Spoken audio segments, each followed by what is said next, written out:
welcome back to our channel. This old wheat penny sold for $192,200. Look in your change. In 1939, America stood at a critical crossroads. The Great Depression still lingered in the rearview mirror, casting long shadows across the economic landscape, while storm clouds gathered over Europe, foreshadowing the global conflict that would soon pull the United States into the Second World War. Amidst the uncertainty, the U.S. Mint continued its operations, producing the familiar denominations that fueled commerce and gave ordinary Americans a sense of normalcy in an ever-shifting world. That year, the Lincoln wheat penny remained a mainstay in the nation's pockets, unassuming yet essential. Designed by Victor David Brenner and first minted in 1909, the coin bore the stoic profile of Abraham Lincoln on the obverse and two wheat stalks framing the words, 1 cent and United States of America, on the reverse. Most of the 1939 wheat pennies were unremarkable, mere drops in an ocean of copper, but a rare few would go on to defy the odds and capture the imaginations of collectors. The Philadelphia Mint produced over 316 million 1-cent coins in 1939, while Denver and San Francisco mints contributed smaller quantities. Most coins circulated heavily, their details worn down by decades of exchanges, tolls, and purchases. But in the midst of that massive production run, a small batch of coins slipped through with anomalies so subtle that they evaded notice for decades. These coins bore minor doubling in the inscriptions, microscopic variations in the die alignment, and most intriguingly, some were struck on leftover planchets from earlier years, planchets with slightly different metal compositions. These variations, invisible to the naked eye, only came to light when advanced imaging and modern authentication methods revealed inconsistencies in the metallic structure, die wear, and strike pressure. The discovery of these rare 1939 Lincoln cents did not happen overnight. It was the result of careful, methodical observation by seasoned numismatists and keen-eyed hobbyists. One such discovery occurred in the early 1990s when a young coin dealer in Ohio acquired a modest collection from a retired railway worker. Hidden among dozens of circulated wheat pennies was a 1939 cent that stood out, not for its shine or luster, but for the sharpness of its details and the peculiar doubling in the word liberty. The coin was sent to a grading service, where it was examined under powerful magnification. The experts confirmed a strong double die on the obverse and noted unusual die polish lines on the reverse, signs that the coin had been struck using a die that had been hastily prepared or reused beyond its ideal lifespan. Collectors were intrigued. The coin received a grade of MS 65 red, an exceptional condition for a piece of copper that had survived more than half a century. It eventually sold for $23,000 in a private auction, sparking a renewed interest in 1939 cents. Soon, more examples surfaced, each with slight differences, each telling its own story. Some bore the doubling on Lincoln's eye and earlobe, others showed repunched mint marks from the Denver or San Francisco mints. A few, even rarer still, displayed a curious lamination error, where part of the copper surface had flaked or bubbled due to impurities in the metal mix. These flaws, once seen as defects, became prized hallmarks of authenticity and rarity. One of the most dramatic finds occurred in 2007, when an estate sale in rural Nebraska unveiled a cigar box filled with pre-war coins, carefully wrapped in yellowing paper. Among them, a pristine 1939 wheat penny showed a reverse so sharp, so untouched by time, that even experts were stunned. The coin displayed full wheat lines, bold legends, and a deep red hue that suggested it had never entered circulation.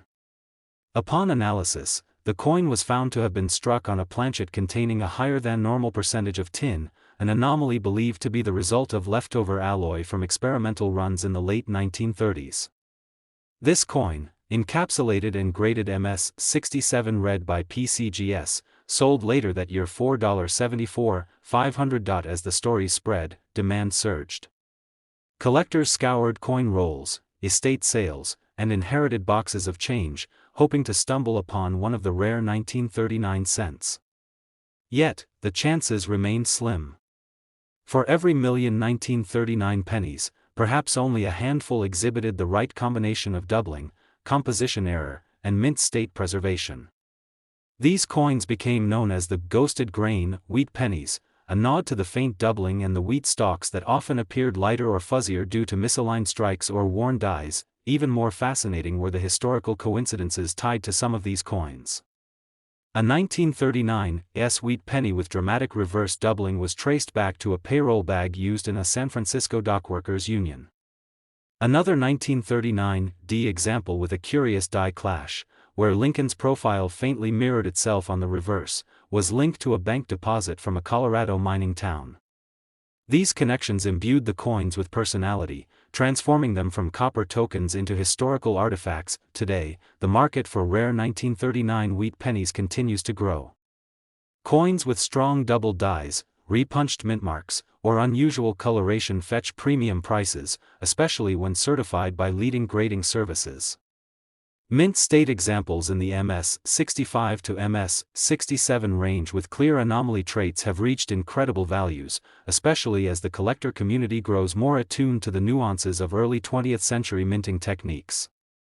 These coins represent not only monetary value, but the thrill of discovery and the enduring legacy of American coinage. The very rare 1939 US 1-cent wheat penny, when bearing the right combination of mint error, condition, and historical provenance, can command anywhere from $75,000 to $168,000 in today's collector market.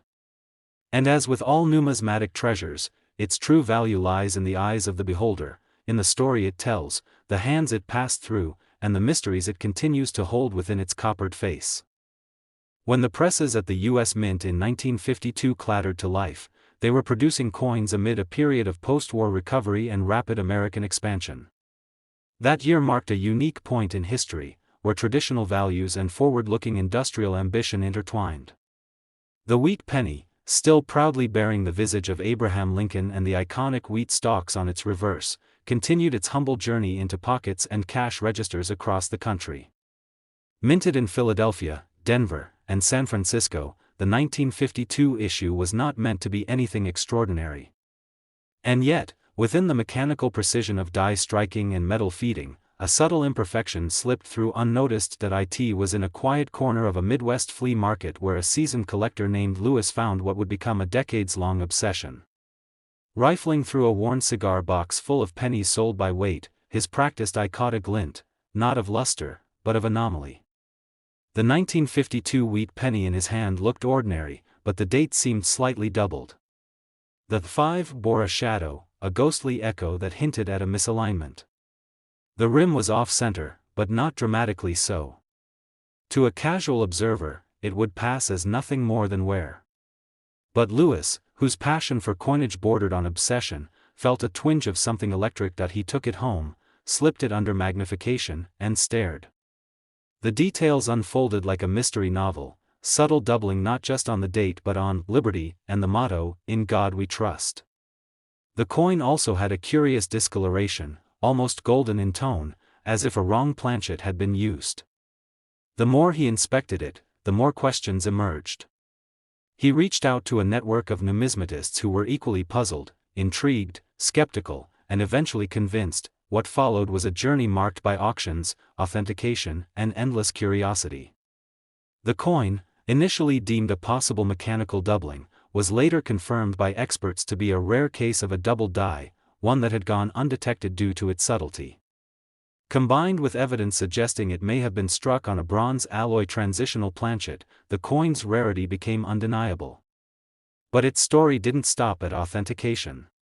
It began to make rounds in whispered conversations at coin expos, appearing in publications, and eventually becoming the centerpiece of Lewis's private collection. The market responded as only collectors can, with passion and escalation. The coin's initial valuation was modest. But over time, as fewer examples surfaced and its peculiar combination of errors stood alone, its value began to rise. Slowly at first, $3,000, then $8,500, then $15,000 in a smaller auction in the late 1980s. By the time it appeared at a major numismatic event in the early 2000s, its reputation preceded it. The bids escalated rapidly, reaching into the tens of thousands. And yet, there was no definitive ceiling in sight. The coin, once overlooked in a dusty box, became something more than a collectible. It became an emblem of perseverance, the treasure found by those who dare to look closely. New collectors began to scrutinize their own 1952 pennies, hoping for a similar anomaly. A few surfaced, each slightly different, none quite as striking, but enough to suggest that this wasn't a one-time fluke. Still, Lewis's original remained the standard, the benchmark against which all others were measured. Its imperfections became its beauty, the soft doubling, the misaligned strike, the metallic hue that hinted at a planchet intended for another denomination or even another year. Every tiny deviation added a layer of intrigue.